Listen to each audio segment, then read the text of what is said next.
wouldn't you know, I found myself on camera again, briefly. There's something about concern about the cruelty to animals,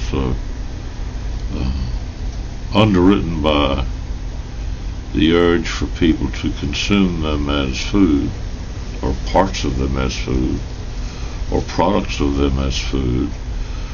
There's something about the concern for their welfare, that they should live with far less cruelty and should die painlessly and without, adrenaline coursing through their bodies. Something that I understand is the intent of some, if not enough, of the people dealing with animals. I certainly don't object to that. In fact, if people could listen to doctors and figure out that, hey, a lot of red meat, that is to say, a large amount of red meat every week is bad for health, like tobacco smoke. That is an equation that can be spelled out fairly specifically. The data is available, and then that coupled with the elimination of cruelty, and then also the cost of all that, should make people think about what they're doing. I haven't given up on hamburgers because there's not quite the opportunity now. I'm being caged like an animal. You might look in the background and whatever, and here I am with a computer or whatever. But I'm harassed, and every negative, in terms of transaction analysis, there's a lot of negativity, not much else. And I think of it as cruelty. And so if I'm here in a place for assisted living where there is no assistance to speak of, I mean, again, I can say, you can see in the background some of the bedclothes, they haven't been changed in over 2 months. Now what is that, the ravings of some crazy person? And all the, the gaslighting that goes on, everything, very cruel. Beyond that, though, there's someone like Chris Hedges, who has seen a lot around the world. After he finished Harvard Divinity School, he went on to learn Arabic. He speaks Arabic fluently. He's been in a lot of theaters of war and one thing or another, but 7 years in the Middle East until the New York Times, who was paying for his red meat, said, we don't like what you think. We don't value your opinions enough to keep you on the payroll.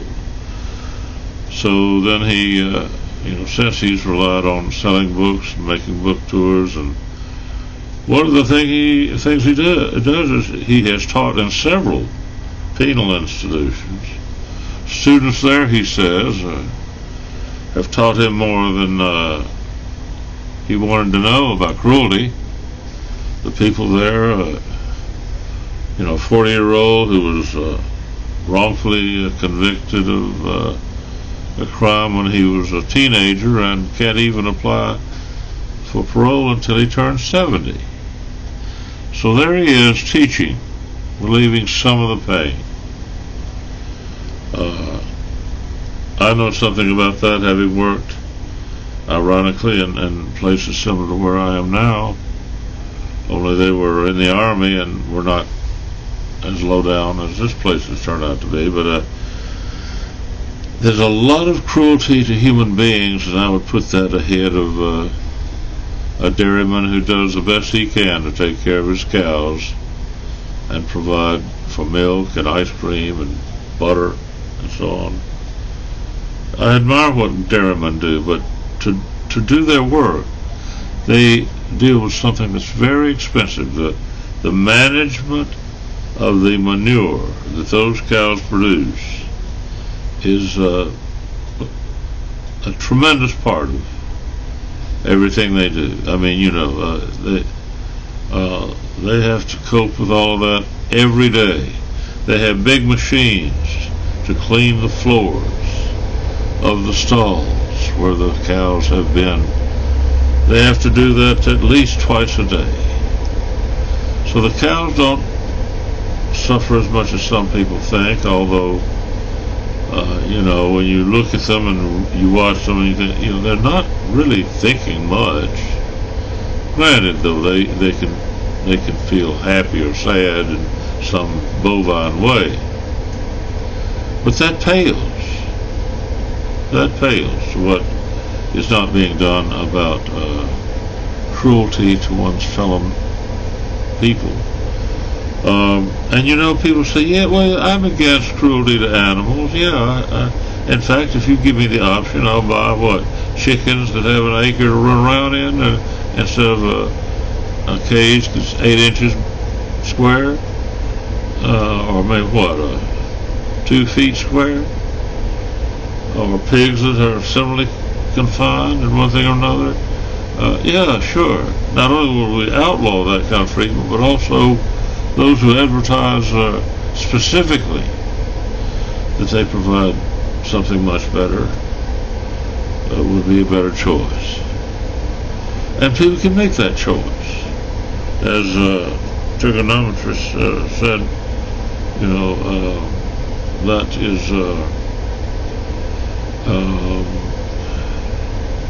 something easier to do in America. It's also easier to do in Australia, but not proportionately, simply because it's, they're not on the cutting edge. The cutting edge of all that is in America, although people make fun of it. Some people do. Happy eggs. You can buy eggs in the store that's about $1 more per dozen, and on the box of eggs it says the chickens that lay these eggs have X number of square feet to run around in.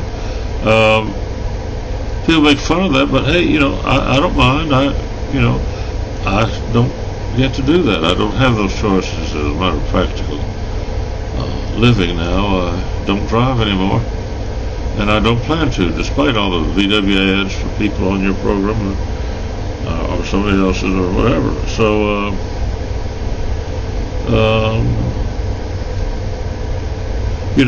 for example, that's a problem too. People live as much on gasoline as they do milk or red meat or anything else, vegetables, whatever.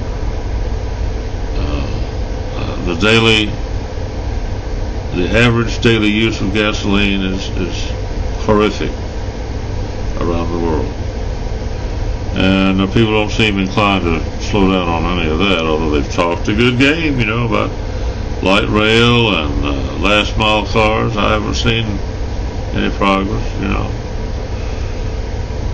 So in terms of cruelty, people talk about, I'm glad I heard, for the first time about some people overcoming the atomization that hurts so many, but I can't say that I know what they're talking about. I really don't.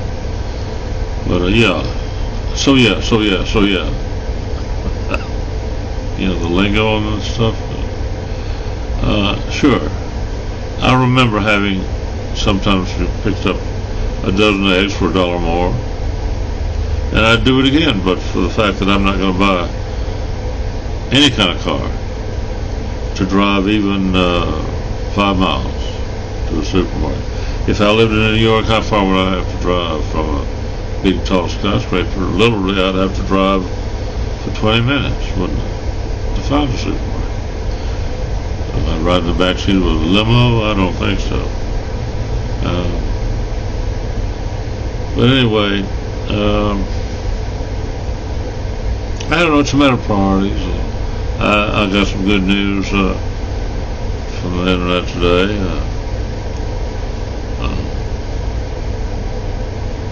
I don't know that things are settled on a lot of fronts, but I do know that, like the song says, the night closes in, and it's closing in for me. I don't mind being 77, except for the drudgery between now and then. I wouldn't mind being 87, but I'd rather not make it that far.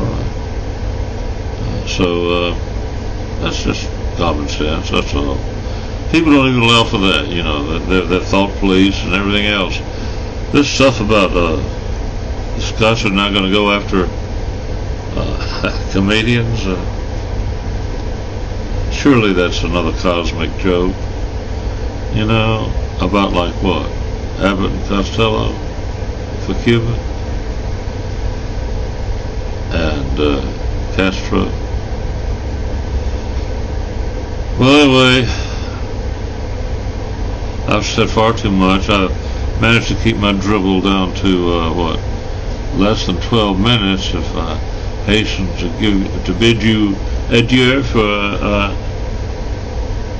a good weekend, and maybe Monday I'd say much the same for even larger blocks of time.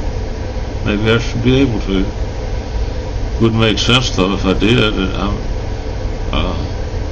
I might even find a dairyman to watch.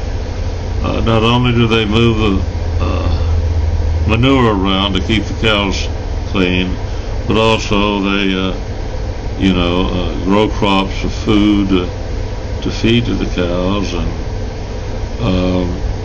I guess there are those who don't even want dairy products. But I don't know. I think as long as there are people like Chris Hedges who can't interest people in stopping the agony that people suffer in prisons, we've got a long way to go, or you folks do. Fortunately, I don't have much further in this mess, but all of you have every right to enjoy living. I hope you can make progress that I'll never see. Bye for now.